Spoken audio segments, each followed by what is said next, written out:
फैसल आबाद में अंदोहनाक वाकया। मलकपुर में केमिकल फैक्ट्री में बॉयलर फटने से धमाका, 17 अफराद जाँ बहक, मुतादिद जख्मी।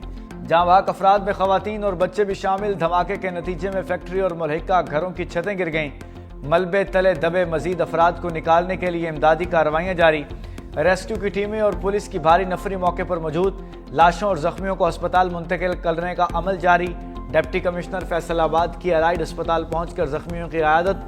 बताया मुतासरा फैक्ट्री 25 साल से मौजूद थी। आसपास मौजूद घर बाद में बने।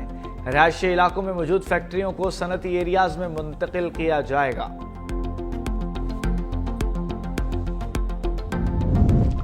आइन की तशरीह शफाफियत, आज़ादी और दयानत से की जाएगी। वफाकी आइनी अदालत के चीफ जस्टिस अमीनुद्दीन खान का अदालत के क़याम के बाद पहला पैगाम। चीफ जस्टिस अमीनुद्दीन खान ने कहा, बुनियादी हकूक़ का तहफ़्फ़ुज़ आइनी अदालत की अव्वलीन तरजीह है। आइनी अदालत का क़याम कौमी आइनी जदोजहद का हम संग मील, कानून की हुक्मरानी और आइन पाकिस्तान से इज्तिमाई वाबस्तगी की तजदीद है। आइनी अदालत को नहायत हसास और नाजुक जिम्मेदारी सौंपी गई। हर मामला आइन की बालादस्ती और इंसाफ के उसूलों के साथ निपटाया जाएगा। मेरी ख्वाहिश है आइनी अदालत बालादस्ती, आइन की बालादस्ती और मुहाफिज और अदल की मजबूत अलामत बने। F-17 थंडर ने दुबई एयर शो का मेला लूट लिया। पाकिस्तान का लड़ाका तैयारा खुसूसी तवज्जो का मरकज।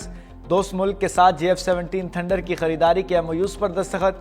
ISPR का कहना है कि मार के हक में कारकर्दगी ने F-17 थंडर को काबिल एतमाद लड़ाका तैयारे के तौर पर नुमाया किया। मुख्तलिफ ममालिक ने F-17 थंडर में दिलचस्पी का इजहार किया। एयर चीफ ज़हीर अहमद बाबर सिद्धू की दोस्त ममालिक के फ़ज़ाई सरबराहों से मुलाकातें। मुत्तहिदा अरब अमारात के अंडर सेक्रेटरी बराए दिफा lieutenant general pilot Ibrahim Nasir से मिले। Commander UAE air force air defence major general Rashid Mahmoud Al Shamsi से भी मुलाकात। मुश्तरका मशकों पेशावराना अमूर पर तबादला ख्याल।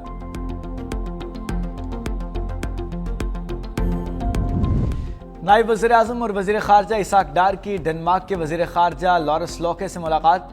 तर्जुमान दफ्तर ख़ारजा के मुताबिक मुलाकात ब्रसल्स में इंडो पैसिफिक फोरम के साइड लाइन्स पर हुई। दोनों रहनुमाओं का मस्बत दो तरफ़ा ताल्लुकात पर इत्मीनान का इजहार।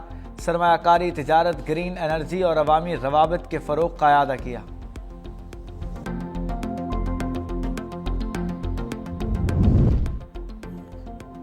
वफाकी वज़ीर इत्तलात Attaullah Tarar D8 media forum में शिरकत के लिए बाकू पहुँच गए। वफाकी वज़ीर का इस्तकबाल अज़रबैजान मीडिया डेवलपमेंट एजेंसी के एग्जीक्यूटिव डायरेक्टर ने किया। फोरम में D8 ममालिक के दरमियान मीडिया ताउन, इलाकाई हम-आहंगी और तजुर्बात के तबादले पर गुफ्तगू हुई।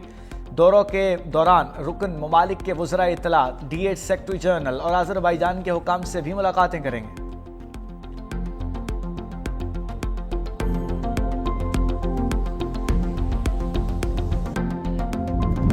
सरकारी मुलाजमीन को धमकियों पर वज़ीर आला खैबर पख्तूनख्वा की इलेक्शन कमीशन में आज तलबी। ज़ाब्ते अखलाक की खिलाफ वर्जी पर जारी नोटिस की समाअत कुछ देर में होगी। इलेक्शन कमीशन ने वज़ीर आला सुहेल अफरीदी के साथ साथ NA-18 से PTI के उम्मीदवार को भी आज तलब कर रखा है। दूसरी जानिब हरीपुर के ज़िमनी इंतखाब में अमन व अमान बरकरार रखने के लिए फ़ौज तलब कर ली गई।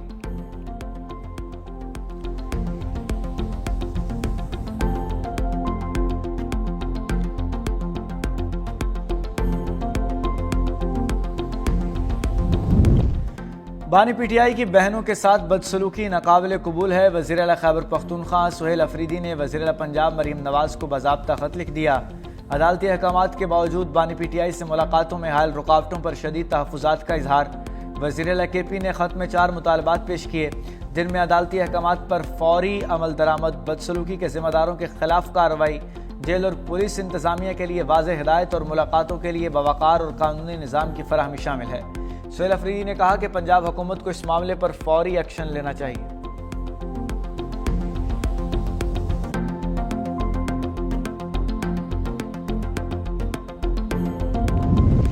हुकूमत का अपोजिशन लीडर के लिए महमूद खान अचकज़ई के नाम पर एतराज़। चीफ विप आमिर डोगर को खत लिख दिया। PTI का अपोजिशन लीडर के लिए महमूद खान अचकज़ई के नाम पर कायम रहने का फैसला।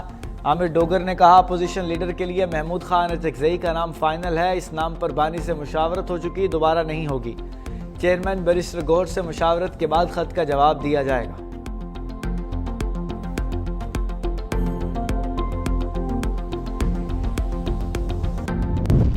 محکمہ تعلیم سندھ کا نیا سنگ میل، وزیر اعلیٰ مراد علی شاہ نے اسکول سے باہر ہر بچے کو ڈیجیٹل مائکرو اسکول میں لانا ہدف قرار دے دیا۔ کہا accelerated general digital learning programme کا مقصد دور دراز علاقوں میں معیاری تعلیم فراہم کرنا ہے۔ فیز 1 کے 100 اسکولز میں واضح بہتری دیکھی گئی۔ لڑکیاں تمام مضامین میں بہتر کارکردگی دکھا رہی ہیں۔ آئندہ 2 برس میں مزید 200 ڈیجیٹل مائکرو اسکولز قائم ہوں گے، جس سے مجموعی رسائی 30,000 بچوں تک پہنچ جائے گی۔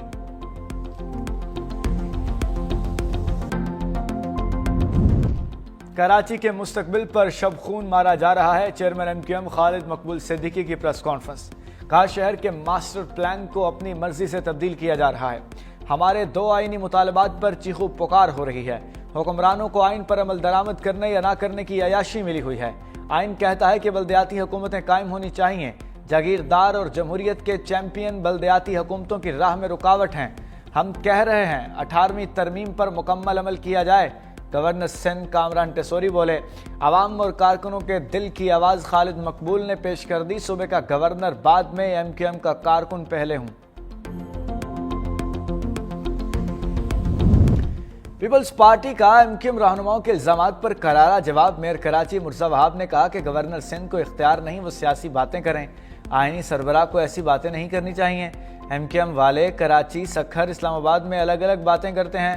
کراچی کو ریوائیو کرنے کا وقت ہے۔ مرزا وہاب کا گورنر کو آئین کا مطالعہ کرنے کا مشورہ۔ ترجمان سندھ حکومت سعدیہ جاوید نے کہا MQM پنجاب کے نظام سے متاثر ہے، جہاں میئر تک نہیں۔ نون لیگ کو پیپلز پارٹی کے ساتھ ہوئے گورنرشپ معاہدے پر عمل کرنا چاہیے۔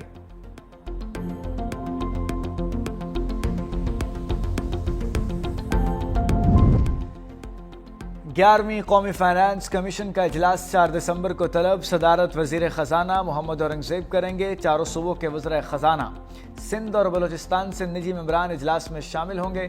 چیئرمین FBR سمیت اہم حکام کو بھی خصوصی دعوت۔ اجلاس میں وفاق اور صوبوں کے درمیان وسائل کا سر نو جائزہ لیا جائے گا۔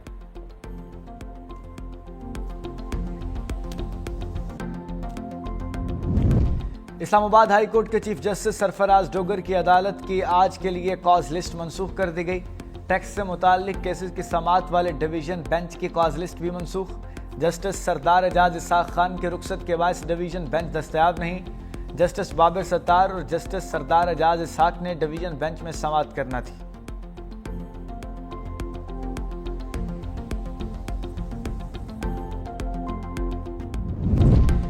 جماعت اسلامی کا 3 روزہ ملک گیر اجتماع عام آج لاہور میں شروع ہوگا۔ ملک بھر سے لاکھوں شرکاء اجتماع میں شرکت کے لیے مینار پاکستان پہنچ گئے۔ مینار پاکستان پر عارضی خیمہ بستی اور شاپنگ سینٹرز قائم، ہسپتال اور گڈ زونز بھی بنا دیے گئے۔ اجتماع کا باقاعدہ آغاز نماز جمعہ کے بعد ہوگا۔ امیر جماعت اسلامی حافظ نعیم الرحمان افتتاحی سیشن سے خطاب کریں گے۔ دنیا بھر سے مسلم ممالک کے مندوبین کی بھی آمد جاری۔ امریکہ میں بھارتی حکومت کا بیرون ملک سکھ رہنماؤں کو نشانہ بنانے کا منصوبہ بے نقاب۔ نیو یارکرز نے بیرون ملک سکھ علیحدگی پسند رہنماؤں کے قتل پر تفصیلی رپورٹ شائع کر دی۔ رپورٹ میں بتایا گیا کہ سکھ رہنما ہردیپ سنگھ نجر نے ہلاکت سے 1 رات پہلے گرپتونت سنگھ پنو کو خطرے کی اطلاع دی تھی۔ امریکی میگزین نے بتایا کہ کینیڈا اور امریکہ کی انٹیلیجنس ایجنسیوں کو شبہ ہے کہ ریاستی سرپرستی میں ہونے والا قتل ہے۔